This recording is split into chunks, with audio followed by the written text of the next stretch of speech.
KPK sita uang Khalid Basalamah terkait kasus korupsi kuota haji Kemenag. Komisi Pemberantasan Korupsi, KPK, membenarkan pernyataan pendakwa sekaligus pemilik agensi atau Biro Perjalanan Haji PT Zahra Auto Mandiri atau Uhud Tur Khalid Z. Abdullah Basalamah.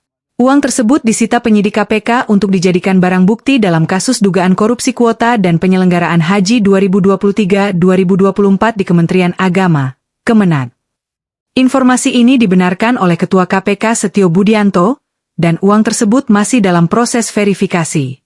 Benar, ujar Ketua KPK Setio Budianto saat dikonfirmasi di Jakarta, Senin, 15 September 2025. Walaupun demikian, Setio menjelaskan jumlah uang yang telah dikembalikan Khalid Basalamah belum diverifikasi oleh KPK. Sebelumnya, KPK terus mendalami keterangan Khalid Z. Abdullah Basalamah sebagai saksi dalam kasus dugaan korupsi kuota haji 2023-2024 di Kemenag. Khalid juga merupakan pemilik PT Zahra Auto Mandiri, Uhud Tur, sekaligus Ketua Umum Asosiasi Mutiara Haji.